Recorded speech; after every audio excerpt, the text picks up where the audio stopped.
Para você que está pegando, de repente hoje, pela primeira vez, o assunto de Malaquias é principalmente infidelidade. Uma infidelidade que Malaquias começa a denunciar lá no capítulo 1, uma infidelidade que primeiro começa no coração. Quando os homens começam a viver friamente, quando os homens começam a viver uma religião sem sentido, quando o povo que deveria ser o povo de Deus, lá a nação de Israel, aqui a igreja, quando o povo de Deus começa a se interessar pelas coisas de fora do reino de Deus, quando nós começamos a deixar que a nossa vida seja secularizada, a infidelidade começa aí, começa na minha mente e no meu coração, quando eu começo a me apaixonar pelas coisas do mundo, pelas coisas que não são as coisas que agradam o coração de Deus. Quando eu começo a deixar de odiar o que Deus odeia e começo a amar as coisas que Deus não ama, aí a infidelidade começa. E aí Malaquias denuncia que o primeiro sinal dessa infidelidade é começar a duvidar da fidelidade de Deus, e é algo natural. Quando a pessoa está sendo infiel, ela começa a duvidar do quê? Da fidelidade dos outros para com ela. Então o que acontece? O texto começa assim: mensagem do Senhor através de Malaquias para o povo de Israel. Começa com a pergunta: por que vocês dizem que eu não amo vocês? Olha como Deus começa falando com o povo. Vocês duvidam do meu amor por vocês. E aí Deus mostra assim: você sabe o que é eu não amar alguém? E Deus começa dando um exemplo de Edom, dizendo assim: olha, Edom eu não amo. Edom diz: o Senhor destruiu as nossas casas, nós vamos construí-las de novo. Deus responde: eles vão construir de novo e eu vou destruir de novo, até quando não haja mais nada e todos saibam que este é o povo contra quem Deus está para sempre irado. Aí Deus diz para Israel: isso é eu não amar. Quando eu não amo, vocês não conseguem nem levantar uma casa. Agora, vocês estão duvidando do meu amor por quê? Aí ele começa a denunciar. Vocês estão duvidando do meu amor, sabe por quê? Porque quando vocês vêm trazer oferta para mim, vocês deveriam trazer o melhor novilho, o novilho saudável, sem marca, sem mancha. Vocês trazem um novilho coxo, vocês trazem um novilho que é deficiente, um novilho que está doente, estragado. Vocês profanam a minha mesa, que no caso era a mesa da família de Levi. A família de Levi, que era a família que cuidava do culto, a família dos sacerdotes, ela se alimentava do que era levado para ser sacrificado.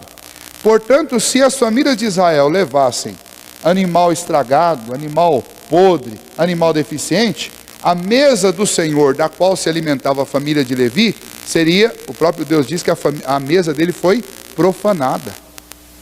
Tinha coisa estragada na mesa do Senhor. Então, Deus começa, através de Malaquias, a denunciar a infidelidade. A infidelidade começa na mente e no coração. Depois você passa a duvidar de tudo e de todos, inclusive de Deus. Depois você começa a querer forjar coisas diante de Deus. Então você começa a dar para Deus aquilo que não é exatamente o que Deus te pediu. Você começa a criar modelos para dar oferta para Deus, mas não é aquela oferta como Deus quer. Você começa a deturpar isso. E aqui no texto está falando de sacrifício de animais. Nós podemos falar de qualquer coisa, poderia ser oferta do nosso tempo, poderia ser oferta dos nossos tesouros, o nosso dízimo, podia ser N coisas. Mas o Senhor chega a um ponto que nessa denúncia diz: olha, vocês estão tratando as minhas coisas de forma tão desleixada que quando vocês se ajuntam para orar, vocês estão cansados, estão exaustos, não têm ânimo, não tem alegria na vida de vocês. E essas denúncias elas vão aumentando. Deus passa através de Malaquias chamar a atenção dos líderes, dizendo: olha, vocês estão tratando o povo com diferença, então vocês estão aplicando a lei de um jeito para um e aplicando a lei de um jeito para outro, por causa de ganância, por causa de favorecimento. Então havia um esgotamento espiritual, um apodrecimento, uma frieza, uma infidelidade generalizada em Israel. Se essa infidelidade atingiu mente, coração, culto, oferta, liderança, lei, não iria atingir o casamento também? É lógico que iria. E o resultado é esse. Quando chega no capítulo 2, a partir do versículo 12, Malaquias começa a falar e denunciar que havia infidelidade conjugal também. Então, só para a gente recordar, quando nós chegamos nesse ponto aí, há 3 semanas atrás, ou 4, eu citei o seguinte para vocês. Eu citei que quando nós estamos vivendo infidelidade, ou quando a gente está vivendo numa sociedade que tem o hábito da infidelidade, ela não vai ficar estancada numa área da vida nossa só. Ela vai começar a perpassar para as outras áreas. Ela vai entrando. Então é igual a criança que começa roubando uma bala, depois rouba uma caixa de bala, depois ela rouba o pai, a carteira do pai, depois uma hora ela vai pegar uma arma e ela vai sair para roubar um mercado. Essa semana a gente teve mais um desses muitos retratos do que uma sociedade violenta, do que uma sociedade sem princípios, sem valores, sem religião produz. Então a gente está com notícias escabrosas desde segunda-feira de todo tipo. Desde assassinato de família inteira, que ninguém sabe se foi um assassinato externo ou se de fato foi aquele menino que matou todo mundo e se suicidou. Você tem uma outra lá que ficou 9 meses dizendo que estava grávida, entrou no hospital, matou a mãe verdadeira, sequestrou a criança e foi embora, e agora foi pega hoje. Você tem um moleque de 11 anos, que roubou o carro do pai e praticou homicídio. Você tem aqui Itapeva ontem às 3 horas da tarde, uma menina foi estuprada atrás do Amigos do Sul ali, no ar livre. Entendeu? Inclusive denunciou, disse que um monte de gente passou, viu e não fez nada. Então, o que é isso tudo? Por que eu estou citando isso? Esse é o desembocar de tudo que a gente vem assistindo na televisão durante décadas. Esse é o desembocar de tudo que vem sendo insuflado por novela, por filme, por desenho animado, durante quase que um século inteiro. Esse é o desembocar de toda essa imoralidade, de toda essa promiscuidade, de toda essa violência invocada através das músicas. Há décadas já. Uma hora, esse negócio não fica mais restrito num único ambiente. Ele começa a atingir todos os ambientes. Porque a degradação, assim como o apodrecimento de um pedaço de carne, ele não para. Não existe limite para fungo, nem para bactéria, nem para vírus, nem para imoralidade, nem para degradação. Ela não conhece limites, ela vai avançando. Em uma sociedade ela vai apodrecendo silenciosamente, e quando você descobre, a coisa está de um jeito que não tem mais o que você fazer. E lá em Israel, Malaquias denuncia isso. Denuncia que a infidelidade ela começou para com Deus, e ela foi descendo, e ela foi invadindo tudo. Invadiu inclusive o matrimônio. Quais os problemas que ele vai citar aqui com o matrimônio? O problema principal é o quê? São 2. Primeiro, era a infidelidade quanto à lei de Deus. Por quê? Porque Deus estabeleceu limites para o casamento, que é o que nós estamos vendo. O segundo era a infidelidade com a pessoa que tinha sido escolhido, que é aqui chamado aqui a mulher da sua mocidade. É óbvio, nós estamos numa sociedade patriarcal, o homem é colocado como centro aqui. Mas o preceito vale tanto para o homem quanto para a mulher, que é o preceito de você repudiar, adulterar, largar, ser infiel àquela pessoa que esteve com você desde a sua juventude, aquele que comeu o saco de sal junto com você, aquela que batalhou junto com você, que agora de repente as rugas chegaram e você simplesmente repudia, larga para pegar uma outra pessoa.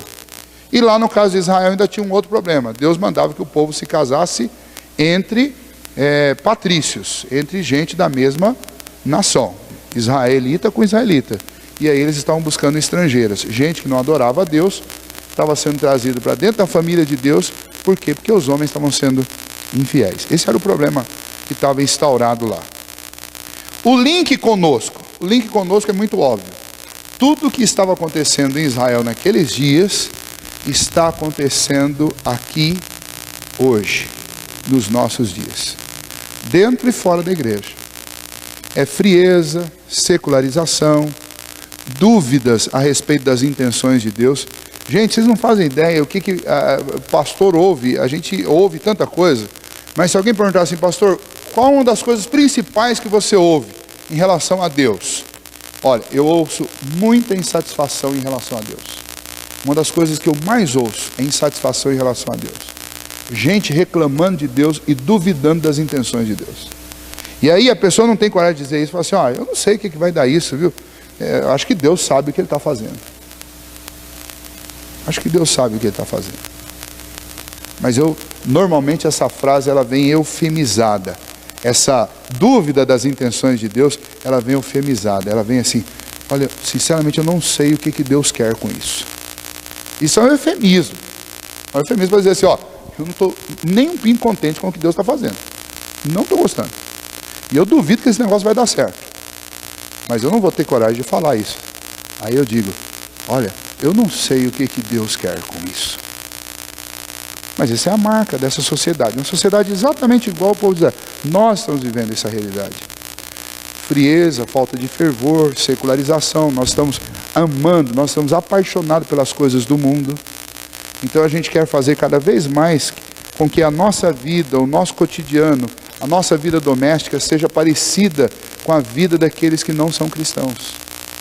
Então, nós nos caracterizamos do jeito deles, nós nos alegramos do mesmo jeito que eles se alegram, nós queremos fazer as mesmas coisas que eles fazem, e a gente dá uma mudadinha aqui e ali só para não chocar, mas a gente está o tempo inteiro querendo ficar parecido com... Isso é secularização. A gente está o tempo inteiro tentando achar mil justificativa para dizer que não tem problema. Uma série de questões. O ponto é, o problema é muito pior do que esse. O problema é uma infidelidade no coração, é um modelo de vida infiel que a gente adota. Então esse é o contexto de Malaquias. Tudo que você lê em Malaquias tem a ver com esse assunto. Muito bem, Malaquias chega a um ponto que Deus, falando através dele, vai citar o problema da infidelidade. Deixou um pouquinho o assunto das ofertas para falar da infidelidade no casamento. Por que Deus está chamando a atenção do povo? Primeiro, Malaquias diz assim, olha, porque Deus foi testemunha da aliança entre você e a mulher da sua mocidade. Muito bem, se é uma aliança, em que consiste essa aliança? Aí nós começamos a falar na semana passada. Bom, o casamento é uma aliança de amor. E no que consiste essa aliança? Bom, primeiro eu tenho que entender os limites do casamento. Aí nós começamos a semana passada dizendo o seguinte, que o casamento, primeiro limite do casamento, o casamento ele é heterossexual. Se ele é heterossexual, o casamento só é casamento entre homem e mulher. Não existe outro tipo de casamento. Você pode ter um país como o nosso e como muitos países da Europa e de outros continentes que estão legalizando a união entre pessoas do mesmo sexo. Mas isso nunca foi e nunca será um casamento. Porque o casamento, como ele foi instituído pelo Criador dele, que foi Deus, é uma união entre homem e mulher. Então nós falamos bastante sobre isso semana passada, citei vários textos e citei por que o homossexualismo ele é pecado e ele não tem nada a ver com casamento. Aí eu citei, primeiro, porque ele é condenado nas Escrituras. Segundo, porque ele não cumpre o propósito de Deus para com a família. Qual que é o propósito de Deus com a família? Deus diz para Adão e Eva, crescer e multiplicar e encher a terra. Homossexuais não se multiplicam. Então já encerra o assunto aí. Conversando, eu conversei com um médico há um tempo atrás, ele não é crente, mas ele que puxou o assunto, ele disse assim, olha, eu não sei como vocês estão lidando com isso, mas quando chega aqui no meu consultório, eu falo assim, olha, o homossexualismo, além de ser uma grande safadeza, é uma burrice. Porque é o seguinte, se todo mundo virasse homossexual, em 40 anos acabava a existência humana, acabava a raça. Não tem mais o que precisa fazer. Porque se todo mundo virar homossexual, quem que vai reproduzir? E como que a vida vai continuar? É uma burrice, é uma atrocidade contra a própria raça. Ah, mas existem métodos, existe, mas é o seguinte, aquilo que não se usa atrofia, aquilo que se usa errado estraga. Então, pratique só o homossexualismo dentro de uma sociedade completa, inteira, massificada, e em poucos anos você acaba com a raça humana. Então, é uma burrice. Ele fala, quando chega aqui e fala que é homossexual, é um urologista, se chegar aqui e falar para mim que é homossexual, eu já falo, você é burro. Para começo de conversa, é burro. E olha que tem médico que tem coragem, viu? Eu tenho um homeopata que eu frequento lá em Sorocaba, lá em Tapetininga, eu levo o Caleb, a primeira vez que eu cheguei lá, a primeira coisa que ele falou, vocês tiraram a vida dessa criança? 2 pai burro. Vocês são burro. Onde já se viu? Desculpa, não tenho o que falar com vocês. Vocês são burro e irresponsável. Eu queria voar no pescoço dele, mas eu falei, eu não vou respeitar. Mas daí ele viu que eu fechei a cara, mas você chega lá, quando você começa a falar abobrinha, ele, vocês, tinha que ter, um termo que ele usa, tinha que denunciar vocês, qual que vocês fizeram com essa criança? Doutor, não sabia, desculpa, não sabia que não podia, eu tirei a minha também, só de castigo agora. Mas esse médico, ele é lá e fala, e o homossexualismo é isso, é uma atrocidade, é uma burrice contra a raça, porque, primeiro que é uma inversão do padrão que Deus criou. Segundo, porque não cumpre o propósito da família. Terceiro, porque o homossexualismo corrompe os valores morais e traz juízo de Deus. Romanos capítulo 1 diz, por isso, ou seja, por causa dessa corrupção, Deus entrega esses homens a um estado mental reprovável. Deus traz juízo contra isso. Nós vemos Levítico, na época que Deus exercia o papel de monarca da nação de Israel, ou seja, ele não só era o Deus de Israel, mas ele era também o rei. Teve um período na história, o povo hebreu, que Deus ocupou vários papéis. Deus era o juiz e Deus era o rei também. Nessa época, Deus, ao entregar a lei para o povo, disse o seguinte para o povo, olha, se alguém pegar um homem deitado com outro homem, esses dois devem ser exterminados. Tem que falar baixinho, senão os caras me prendem aqui na hora da saída. Tem que ser exterminado. Esse é o padrão bíblico. É óbvio que nós não estamos numa sociedade mais teocrática, que quem dita a constituição do povo é Deus. Então a gente não aplica esta lei, e nem a gente vai sair levantando bandeira fazendo isso. Mas isso é o que Deus pensa sobre o homossexualismo. Quem quer entender, é abominável. Quarto, homossexualismo é um pecado perdoável. É isso que eu preciso lembrar sobre o homossexualismo. Que assim como outros pecados, eu tenho da parte de Cristo Jesus uma oportunidade para o homossexual. E que oportunidade é? Que ele se arrependa, creia em Cristo Jesus e que ele saia dessa vida.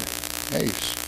Agora, homossexualismo constitui casamento? Não. União homossexual pode ser chamado de casamento? Não. Pode ser chamado de matrimônio? Pode ser chamado de vida conjugal? Não, porque o primeiro limite do casamento é que casamento é heterossexual. Hoje, a gente entra aí no segundo limite. O segundo limite é que, segundo a verdade bíblica, esta aliança destacada aqui por Malaquias, a respeito do casamento, é que o casamento é uma união monogâmica. Veja só, olha como os textos estão no singular. Versículo 14, lá de Malaquias 2. E perguntais, a pergunta é, por que Deus está bravo com a gente? Por que Deus está insatisfeito? Por que Deus não está recebendo nossas ofertas? A resposta, porque o Senhor foi testemunha da aliança entre ti e a mulher da tua mocidade. Não é e as mulheres da tua mocidade, mas é entre ti e a mulher da tua mocidade. Algumas pessoas dizem assim, pastor, por que então, já que a coisa é assim, por que então Davi teve não sei quantas mulheres, centenas de mulheres, Salomão milhares? Por quê? Inclusive Deus chama Davi como homem segundo o seu coração, e ele teve esse monte de mulher. Deus deixava casar no Antigo Testamento?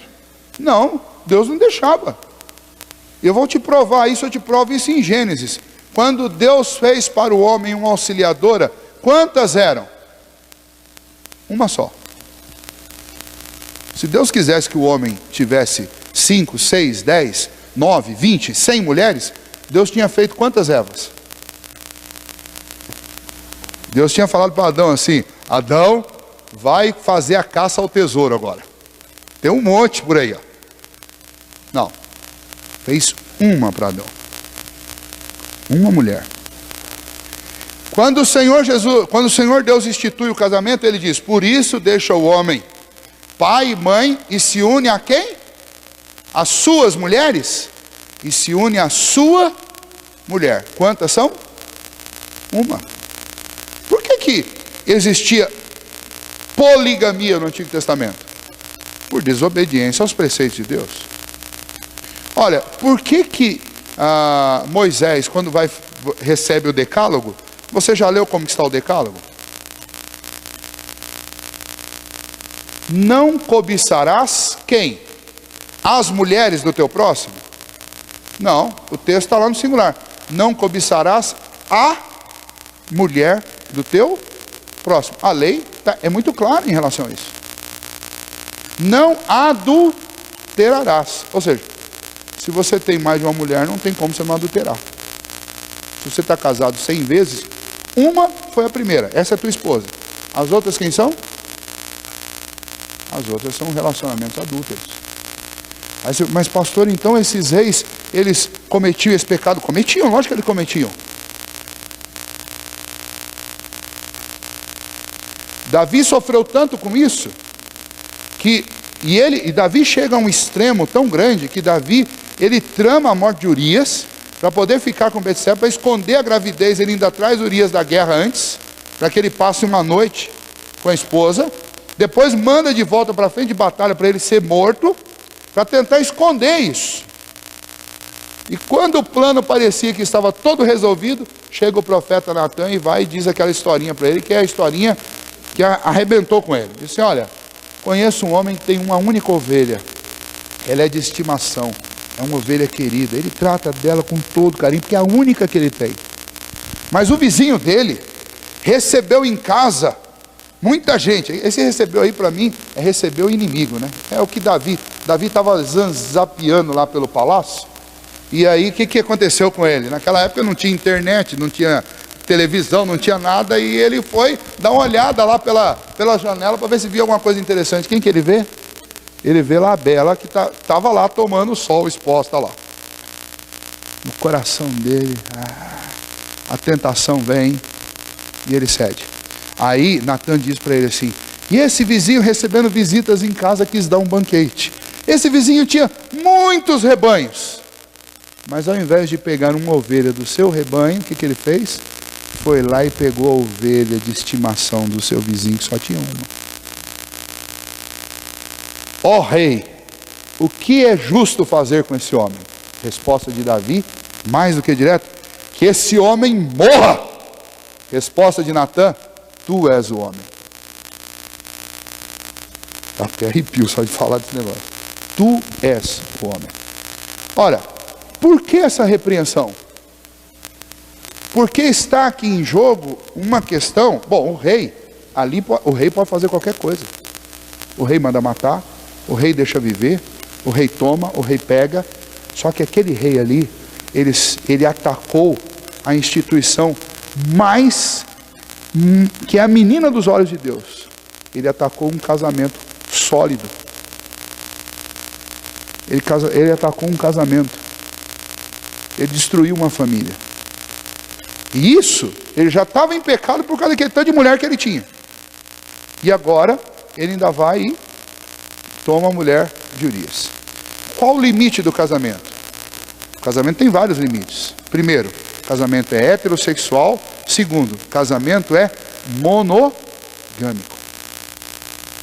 É um só. Uma pessoa só.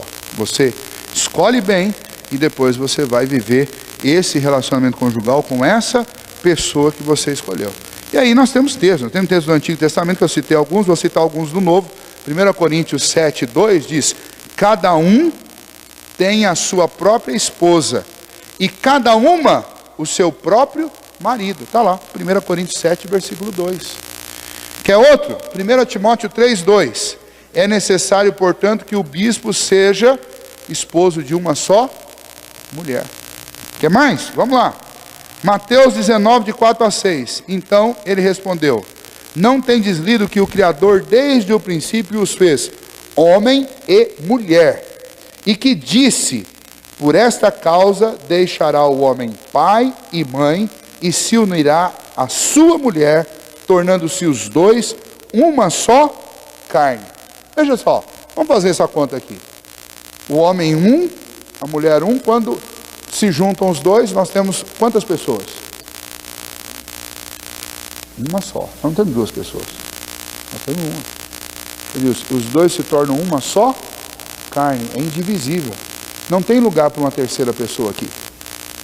Nem para uma quarta, nem para uma quinta. Trindade só tem uma. É Deus. Nós somos o quê? No máximo um binômio. No casamento eu sou no máximo um binômio. E Deus vai entrar para fortalecer esse relacionamento. Mas é o homem e a mulher. Agora, voltando lá em Malaquias, por que Deus estava chateado com o povo? Porque o povo estava sendo infiel com ele, estava sendo infiel no culto, estava sendo infiel na direção do povo de Deus, no caso dos líderes, e estava sendo infiel dentro de casa. Por quê? Porque os homens estavam abandonando a sua mulher, a mulher da sua mocidade, para ir atrás, vou usar o termo que as mulheres usam, de uma sirigaita qualquer por aí. Estava indo atrás da sirigaita, estava trocando uma de 60 por duas de 30. É isso que a manada lá em Israel estava fazendo. Então, agora, Deus aprova isso? De jeito nenhum. Ah, pastor, ó, eu estou pensando, antes de casar, eu já quero mudar para um país de poligamia, porque eu não quero ter problema com esse negócio. Eu sou muito tentado. Ah, toma vergonha na cara. Que isso? Você pode morar em qualquer país do mundo. A palavra de Deus é a mesma para qualquer país. A palavra de Deus diz que o homem deixa seu pai e sua mãe e se une à sua mulher. Agora, que todo mundo é tentado? É. Quem disser que não é tentado está mentindo. Agora, a palavra de Deus diz que nós devemos resistir à tentação. Nós devemos fugir da aparência do mal. Resiste à tentação e o inimigo fugirá de vós. Fugir da aparência do mal. Olha, se conversar com uma pessoa está me gerando algum sentimento estranho, se afaste dessa pessoa. Se olhar para uma pessoa está me despertando aqui os instintos mais selvagens, mas não olhe mais, suma. Se afaste, porque não existe conversão de hormônio, tá? Não existe. O que converte é o coração, o hormônio não vai converter nunca. O homem nunca vai deixar de ser homem, a mulher nunca vai deixar de ser mulher. Agora, você que é um cristão, você tem que ter essa consciência. Não, peraí, existe um limite para o meu relacionamento. E o limite é que Deus me mandou me unir a uma só pessoa, eu me tornei uma só carne com ela, indivisível. Se alguém tentar entrar aqui no meio, vai rasgar, vai quebrar, vai arrebentar, vai ferir, vai machucar. Se alguém separar essas duas partes, nunca mais vai ser a mesma coisa. Porque eu estava comentando sobre isso esses dias. Quando a gente pensa em divórcio, a gente vai logo lá e fala assim, olha, mas existe uma saída, pastor, existe, olha, no caso de adultério, repúdio, a gente tem uma saída. Não, não tem. Não tem, porque Jesus não deu carta de divórcio por causa do adultério ou por causa do repúdio. Leia o texto lá direito.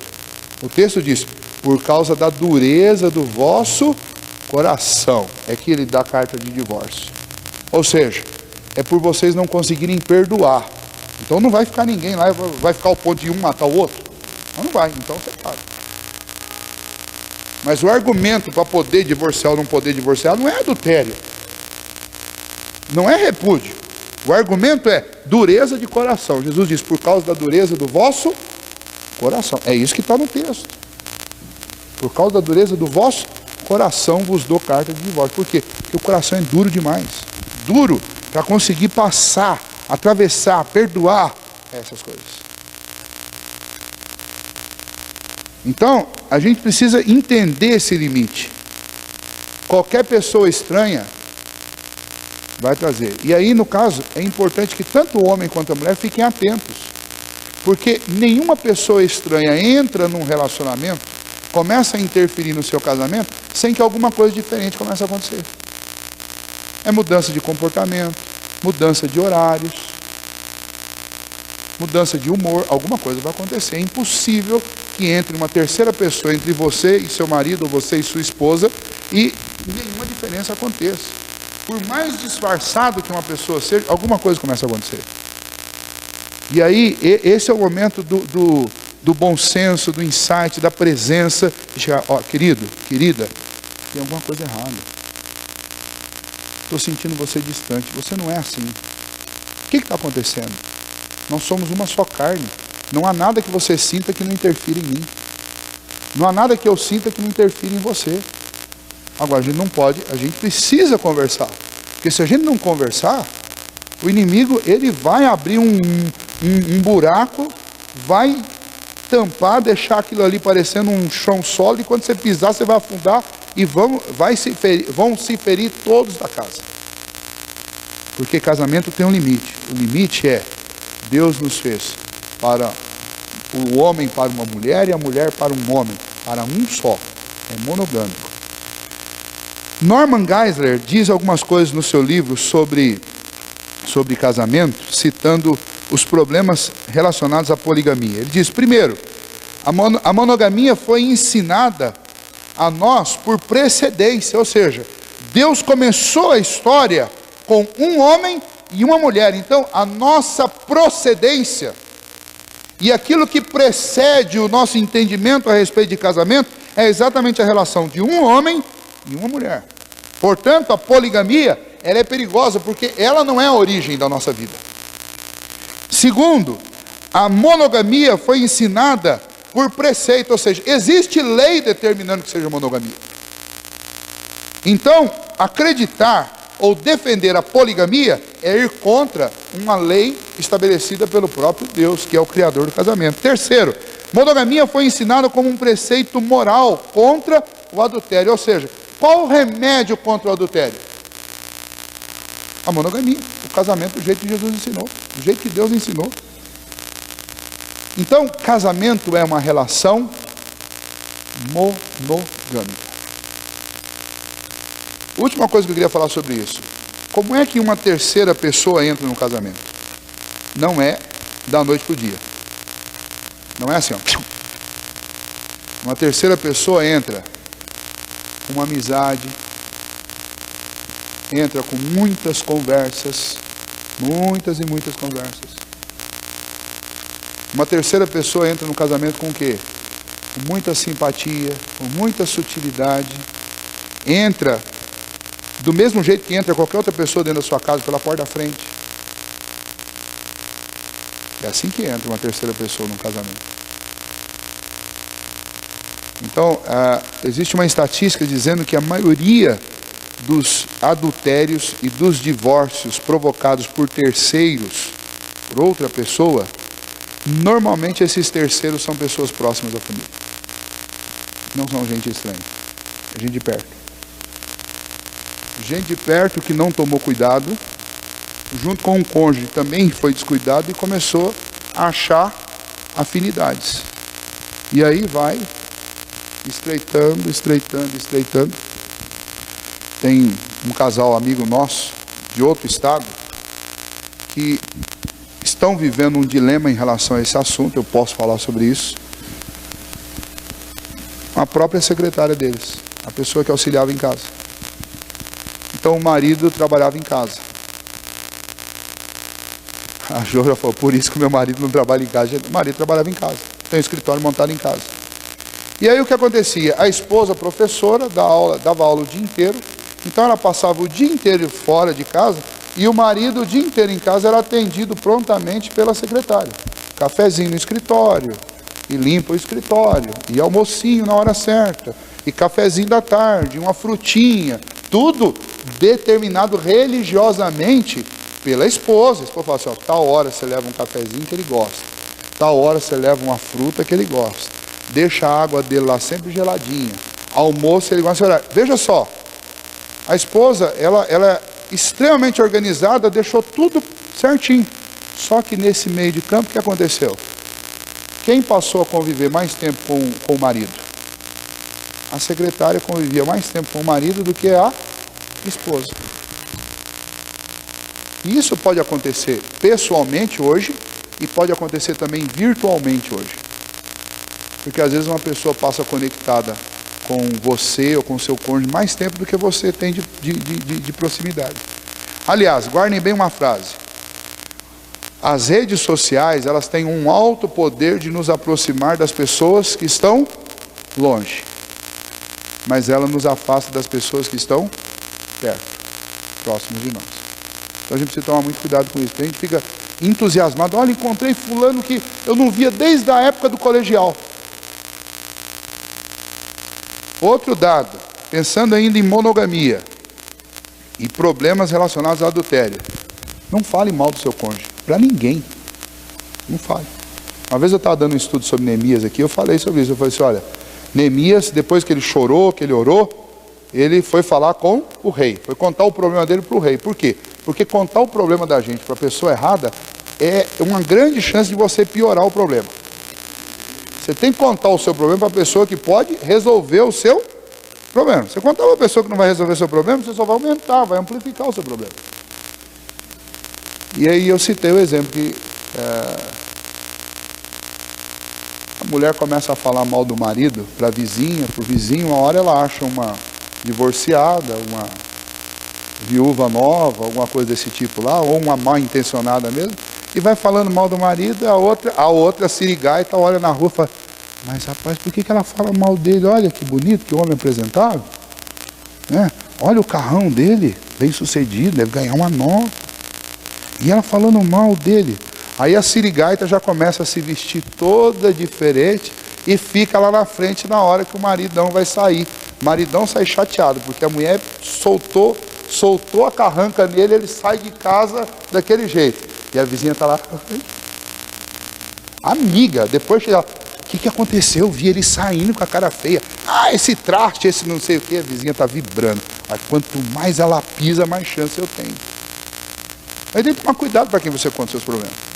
Às vezes a pessoa para quem você começa a abrir, reclamar, falar mal do marido, ou vice-versa, falar mal da esposa, que aquela megera, que aquela jararaca, que aquela não sei o quê, você vai falando e o outro vai dando aquela olhada para só. Não é de se jogar fora, é uma jararaca, mas até para uma jararaca a gente vai lá e corta o veneno, tira o veneno e aproveita a jararaca, entendeu? Então assim, cuidado.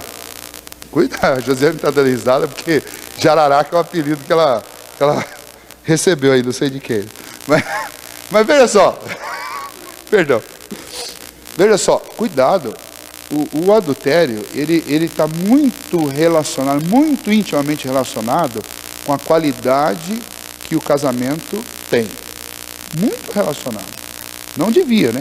A nossa fidelidade devia ser a despeito de qualquer coisa. Mas infelizmente a fidelidade ela fica muito, para nós que somos maus, pecadores, ela está muito associada, porque nós gostamos do toma lá, dá cá. Você faz, eu retribuo. Você não faz, eu não dou nada.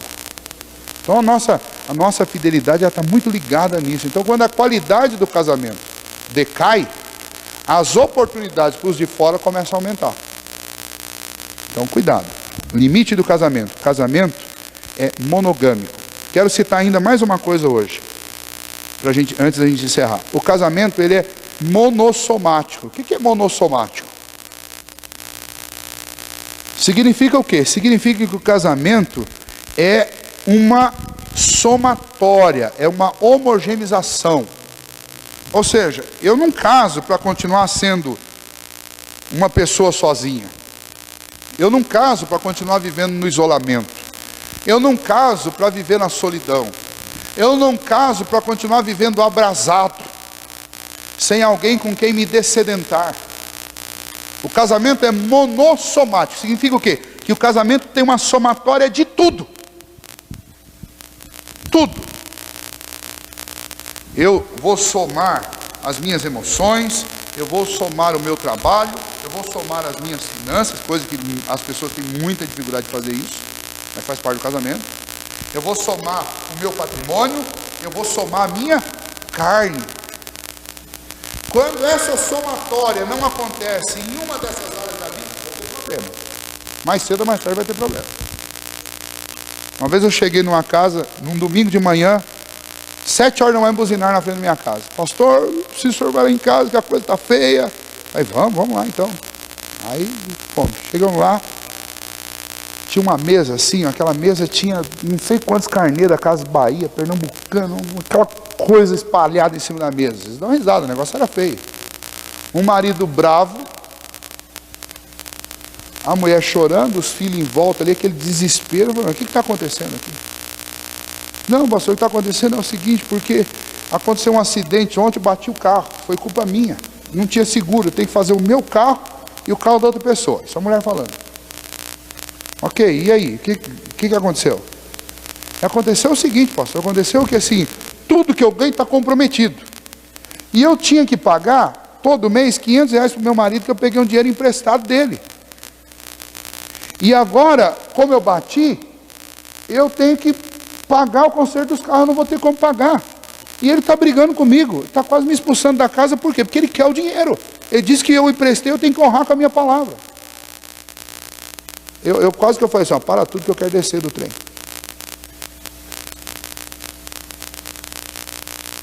Isso é casamento? Aí eu vi com muita dor no coração, essa pessoa guardando aquele calhamaço de carneiro dentro da bolsa. E o maridão numa boa, por quê? Porque tem dinheiro emprestado. Só faltou falar que era cobrado juro. Só faltou falar que era cobrado juro. Que era só o que faltava ali. Falou assim, ó, fora o juro. Mas eu acho que juro não tinha. Né? Afinal de contas, são casados, né? Vai cobrar juro da esposa. Gente, olha que absurdo que a gente tem relacionamentos aí. Finanças separadas. Totalmente separadas. Emoções separadas. Preocupações separadas. Metas separadas, planejamento separado, e aí o que é impossível acontecer, vai ter como ter relação num ambiente desse? Como que vai ter relacionamento íntimo, se tudo mais for separado? Casamento é monossomático, os dois se tornam uma só carne. O sexo no casamento é uma ordem. Ele é bom, ele é santo, ele é puro. A união do patrimônio, a união das emoções, a união do planejamento é ordem, é claramente uma ordem de Deus. O esposo, ele é a segurança da esposa, Efésios 5:2. A esposa é a vitalidade da casa, Salmo 128. Ela é uma videira frutífera dentro do lar. Ou seja, a vida desses dois está somada inteiramente, não tem área secreta na vida um do outro. Casamento não pode ter isso.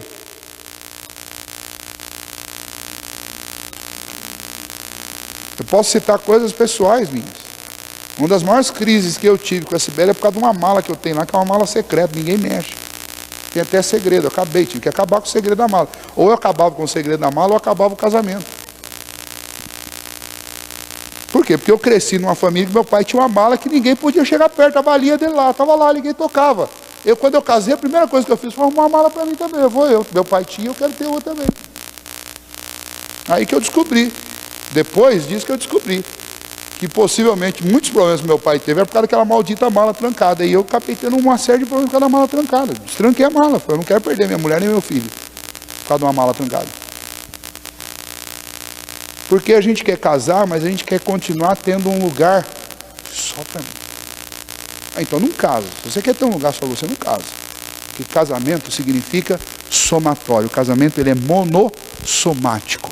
Ou seja, é com uma só mulher, é com uma só e é uma somatória. Não tem lado oculto não. E não tem nada oculto para a mulher também. A tendência natural, usando a Bíblia, e por causa de ser um homem que está falando, a tendência natural é jogar sempre para o lado do homem. Mas a coisa vale também para o lado da mulher. Esse negócio de mulher com vida secreta, vida fechada, que o marido não sabe o que acontece, está errado. Está tudo errado. Como é que a gente acerta as contas da casa? Senta os dois juntos, vamos lá, peraí. Tem 2 salários, então vamos somar os 2 salários, quanto que dá tudo? Então tá bom, agora vamos tirar as despesas daqui. É assim. Vamos ter culto? Vamos ter culto. Quem vai participar do culto? Todo mundo da casa. Vamos orar junto? Vamos orar junto. Eu estou com sono. Obrigação de quem não está com sono ir lá logo orar e... Vamos deitar? Vamos deitar junto no mesmo horário. Vamos almoçar? Refeição em casa é para fazer todo mundo junto, com televisão e computador desligado. Essa coisa... 2 problemas sobre assistir ou comer na frente de televisão ou de qualquer outro material eletrônico. Comprovado, você pode pegar estudo em qualquer lugar que você vê. Você não vai se alimentar e você vai engordar. Porque a alimentação é uma coisa que envolve cérebro. Se o seu cérebro está ligado na televisão, você não sabe o que você está fazendo. Você está jogando isopor para lá de dentro, porque não vai aproveitar nada do que está ali. Só vai servir para você engordar. Isso é comprovado. Agora, nessa vida agitada que nós temos, a hora da refeição é uma das poucas oportunidades que a gente tem durante o dia para quê?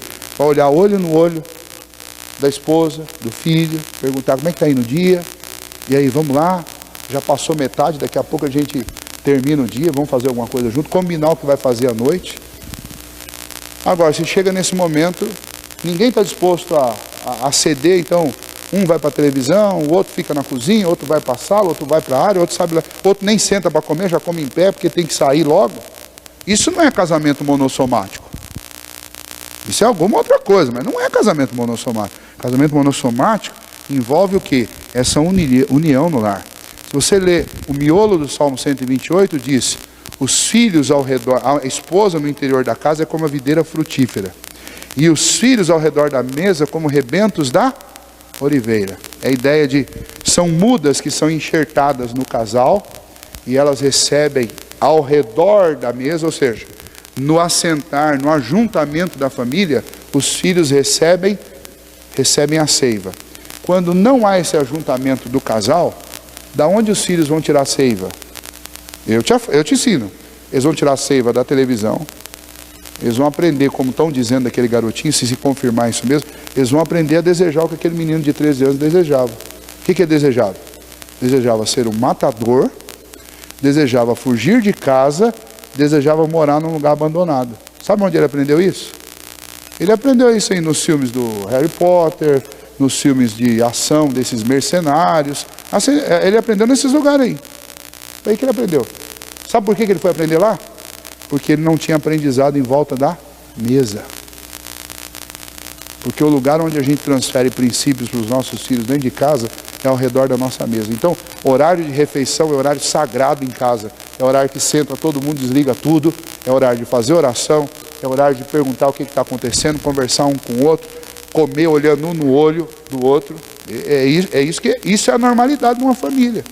Por quê? Porque o casamento ele é monossomático.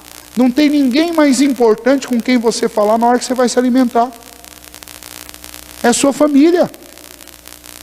Não tem ninguém mais importante para você falar no final do dia do que com a sua esposa. A última pessoa com quem eu vou falar no final do dia não é com o meu chefe de trabalho via e-mail, não. A última imagem que eu vou ver no final do meu dia não é a foto do meu melhor amigo lá no Facebook ou no Twitter ou em qualquer um desses lugares. A última visão dos meus olhos antes de dormir tem que ser de quem? Dos meus filhos e da minha esposa. É com essa imagem que eu tenho que dormir. Quando os meus olhos se fecharem, a última imagem que deve estar neles é o meu filho e a minha esposa. São os meus filhos e a minha esposa. E quando eu acordar, sabe qual é a primeira coisa que eu quero ver? Minha esposa. E a segunda coisa que eu quero ver? Meu filho. É isso. Porque o casamento ele é monossomático, é uma somatória. Essas pessoas fazem parte da nossa vida. E aliás, quando a gente fala sobre monossomático, significa que a relação entre homem e mulher é uma relação mais profunda do que a relação entre homem e pai. Entre filho e pai. Por quê? No caso do filho e do pai, você descende. Eu descendo do meu pai. Eu sou resultado, eu venho do sangue do meu pai. Agora, eu e a minha esposa, nós dois nos ajuntamos e nós formamos uma só carne. É diferente. Em relação ao meu pai, eu sou apenas desdobramento, eu sou descendência dele. Eu e a minha esposa, nós experimentamos uma relação mais profunda, que é a relação de nos tornarmos uma só carne. É muito mais profunda. Então, até a nossa relação dentro de casa, ela deve obedecer a alguns critérios. A minha relação com a minha esposa é uma relação que ela existe antes da minha relação com meu filho.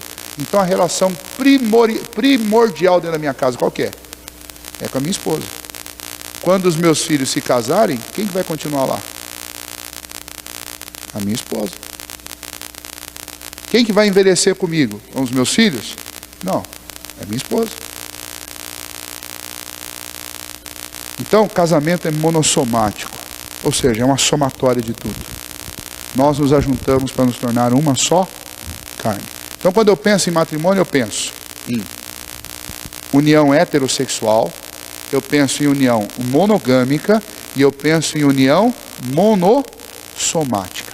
Então, a gente vai parar por aqui. Tem mais 2 limites ainda que nós vamos ver antes de continuar no texto. Agora, vamos sempre terminar com essa pergunta: por que que Deus, através de Malaquias, está tão irado contra o povo? Porque os homens estão traindo esta relação. Deus odeia isso.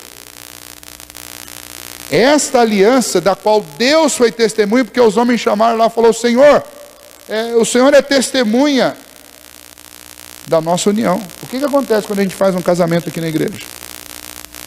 O momento do casamento é para que este casal, para que os padrinhos, os visitantes, todas as pessoas que estiverem aqui, sejam testemunhas. Mas acima de tudo, Deus é maior testemunha do que? Do voto que eu faço. Ó, o que eu prometo? Prometo ser fiel até que a morte nos separe. Aí aparece um musculoso lá no meio do caminho lá, e a bonitona, só porque eu criei uma barriguinha, com o passar dos anos, barriguinha, não é barriguinha. O bonitão vai puxar, arrastar a asa para a sirigaita só porque a esposa criou umas ruguinhas, uns pezinhos de galinha, insignificante no osso. Ora, qual que é a imagem que tem que estar na minha mente? A imagem é daquela princesa pela qual eu me apaixonei. E quando eu ver as marcas do tempo, eu devo lembrar o seguinte, que essas marcas aí, tem dedo meu nelas. Essa barriguinha não chegou aqui sozinha não. Entendeu? Tem muita culinária, e eu fui muitas vezes test drive para essa barriguinha ficar desse jeito.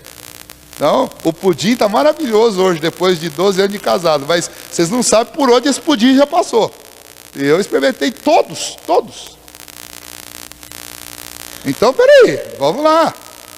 Eu sou participante. Teve desgaste? Teve. Mas esse desgaste, quem que estava mais perto? Era ele que estava perto. Então é uma injustiça, é uma deslealdade, é uma atrocidade.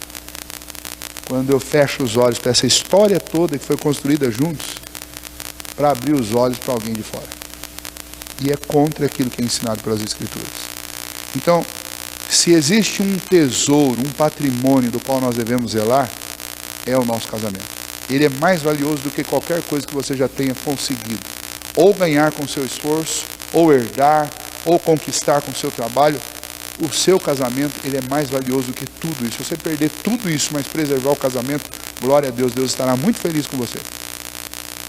Tem um filme muito interessante, se vocês puderem assistir. É uma comédia, mas é uma comédia que faz a gente pensar naquilo que de fato é importante. Chama-se Até que a Sorte os Separe. Não sei quem já viu esse filme, é engraçadíssimo, mas ele trata disso. É um casal que, quando eles estavam passando uma dificuldade muito grande, eles vão lá e jogam, a mulher vai lá, joga na loteria e ganha 100 milhões de reais. E daí depois mostra a vida deles 15 anos depois, quando eles estão no ano que eles vão terminar de gastar o último centavo do que eles ganharam. E aí eles vão ver o que eles, não o que eles ganharam, mas eles vão ver o que eles perderam nesses 15 anos. E o que eles perderam, a coisa mais importante que eles perderam não foram os 100 milhões. A coisa mais importante que eles perderam foram outras. Eu não vou falar para não estragar o filme. Pegue na locadora e assista aí com a sua esposa. Sua esposa é um bom programa para vocês darem boas risadas, mas também para refletir. Porque a gente, na busca, na procura por coisas, a gente acaba abrindo mão daquilo que é o mais importante no relacionamento, que é a interação, a comunicação, o estar junto, o amor, a paixão. A gente perde tudo isso daí a troco do quê? A troco de angariar umas quinquilharias que quando a gente morrer vai ficar aí os filhos brigar por isso. Não vale a pena. Não vale a pena. Cultive um bom relacionamento. Um relacionamento hétero, um relacionamento monogâmico e um relacionamento principalmente monossomático. Tem que somar tudo. Tem que somar emoção, tem que somar finança, tem que somar corpos, tem que somar tudo. Eu ouço hoje em dia, pastor, nós estamos casados, mas a gente tá separado de corpos. Eu tenho minha cama num quarto, eu tenho a cama em outro. Isso não é casamento. Desculpa, mas isso não é casamento. Eu conheço muito velhinho aí que está, Quase não está parando em pé mais, mas quando chega na hora de dormir, tá os dois lá, um esquentando o pezinho do outro. Isso é casamento. Não tem muito mais o que fazer, é deitar e dormir, mas tá um esquentando o outro ali, ó. Isso é maravilhoso. Isso é casamento. Hã? Ó. Vai ficar ainda, né, dona Leonina? Vai ficar ainda. Vamos orar, gente. Encerrando.